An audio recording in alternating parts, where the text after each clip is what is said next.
del tros al plat, parla d'un territori, parla d'unes persones, eixes persones que fan eixe territori, que fan uns productes, uns productors, i una gent que el disfruta.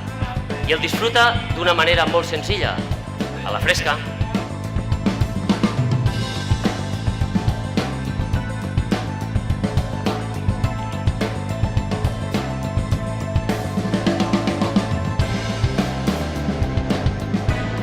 A València, al nostre país, el nostre way of life, el nostre del tros al plat, és el camí més curt a la felicitat.